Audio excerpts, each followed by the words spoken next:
Day two, Small Group Fundamentals. If you haven't heard yet, I'm a little bit of a nerd when it comes to certain things, and I tend to go off on tangents if allowed to. So that's why we're doing the segments like this, so I don't get a chance to go off on tangents too much. But I do want to talk today about our community. If you ask any gym around the country what makes their gym special, they're probably going to say three things: our coaches, our community, and our programming. All right, let's focus on the community for a second. Our community is amazing. All right, we are a group of people, like-minded people that love to work hard. That's what our exercise is hard work. And we like to make sure other people get taken care of as well. We take care of people that take care of people, type of thing.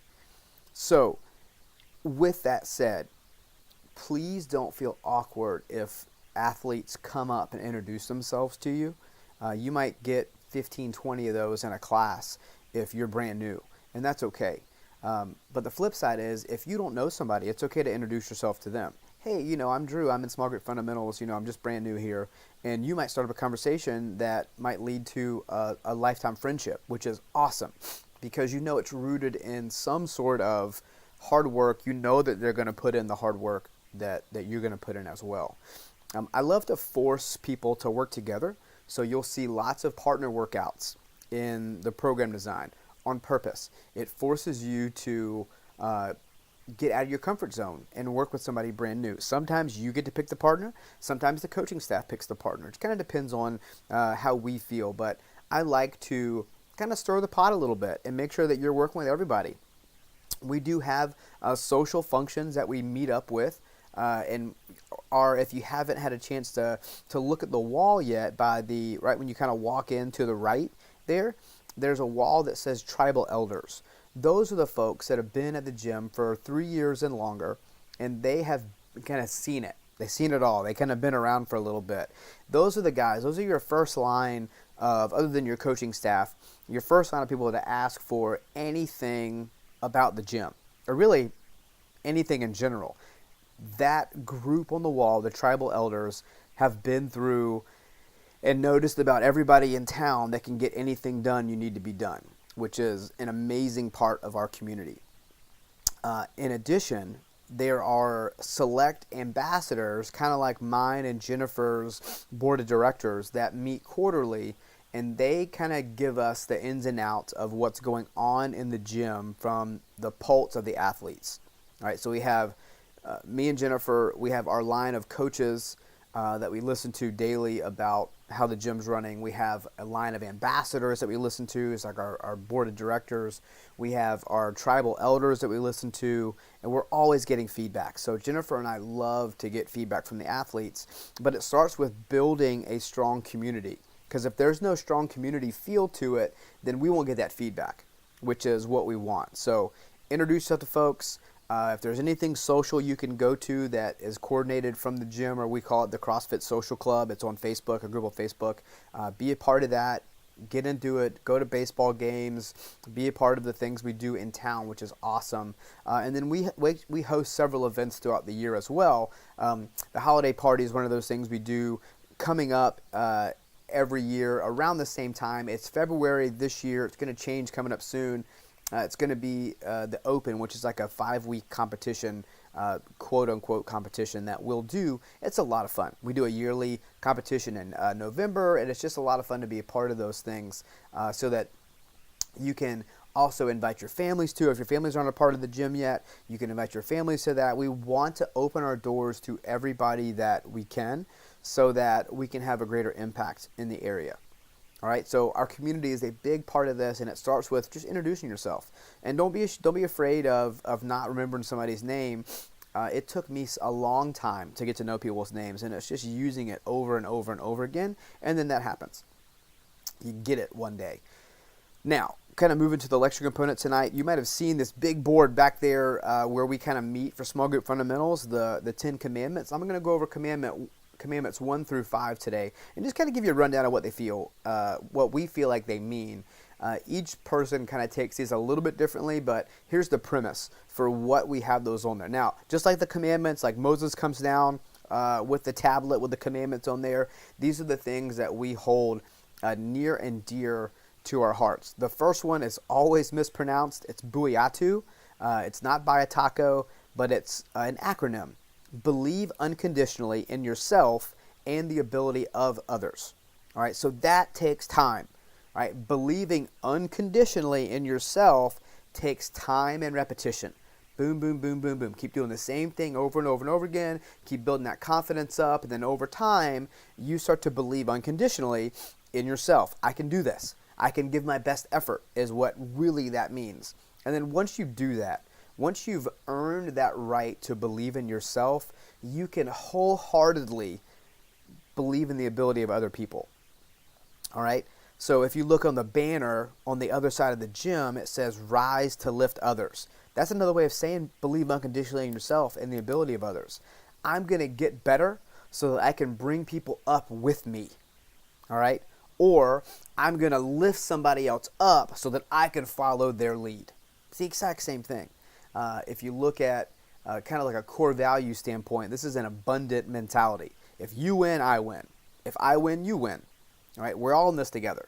All right, even though we're on different journeys and different paths, I'm going to believe in you just as much as you're going to believe in me, and that's a self-fulfilling, just feel-good type of atmosphere. We can go nerd out if you want to talk about the science behind it. There's actually some neurochemicals that get released when you do start to become a part of a team. You have your endorphins, you got some serotonin, you got oxytocin, and you got dopamine that kind of all get released in a team setting. And we can kind of go down the rabbit hole if you want to with those, but basically start to believe in yourself as you build more confidence, and you'll build confidence in other people too. Simple as put. Number 2 is stand tall. This is how we rest. We rest in the gym standing tall. One, physiologically, you can get more air in your lungs if you're standing tall versus bent over. Your diaphragm can't pull in oxygen as much. I'm going to stand tall. I'm going to breathe better. All right. In addition, it's almost like I'm competing against the workout every single day. If I end up on my hands and knees bent over, the workout's winning. But if I stand tall against the workout, then I'm winning. And I'm always going to stand tall. All right, I got this from sports. I was a huge wrestler back in the day. I loved wrestling. I still love wrestling, the sport of, and jiu-jitsu and football and baseball and golf. I love it. All right. The worst feeling in the world is when you're dog tired.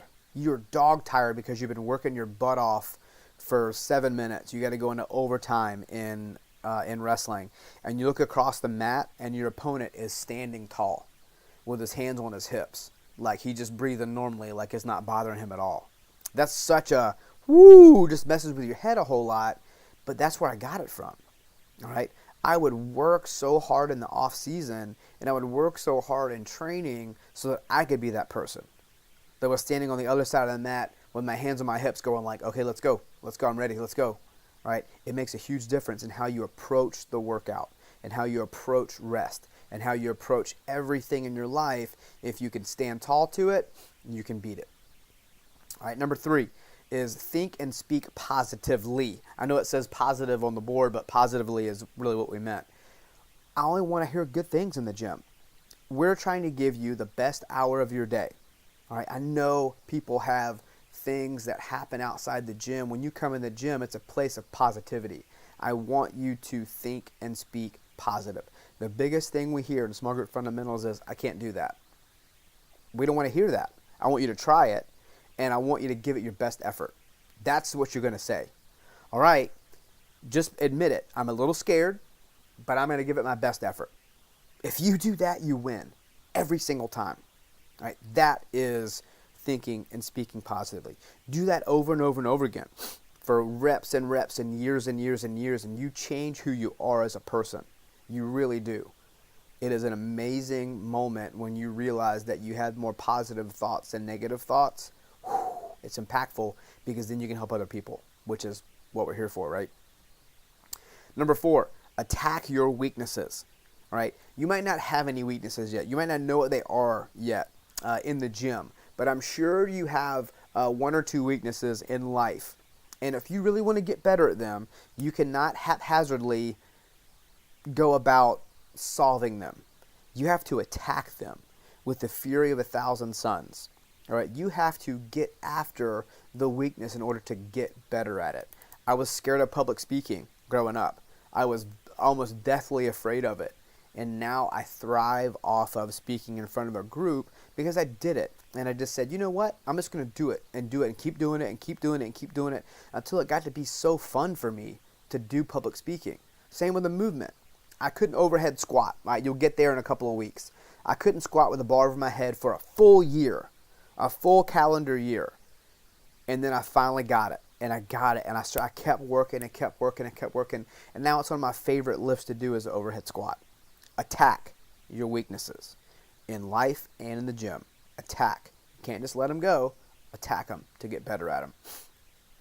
And then number 5 is count only good reps.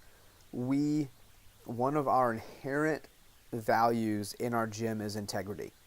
All right, we've all been there. You're doing this one last repetition, this one last ring row, and your hand doesn't quite get to your chest or that armpit where it should go, and you want to be done with the workout. You got a choice. All right, nobody's going to call you out. Nobody's going to be like, whoop, Miss Johnson, you needed 4 more inches of range of motion there. No, we're not. I want you to call yourself out. Be like, no, you know what? I didn't do the movement the best I could. I just wanted to finish the workout. I've been there. I've been called out by my wife before doing that. I'm doing a pull-up, and I think my chin's over the bar, and okay, it was close enough. I'll go back down, and I'll see Jenny on the other side of the gym going, nope, doesn't count. Yeah, she got me. This is an integrity piece. From our coaching staff, this is not walking over a piece of trash integrity. Treating the gym like you would treat any other place that you hold sacred and dear. It's that integrity piece.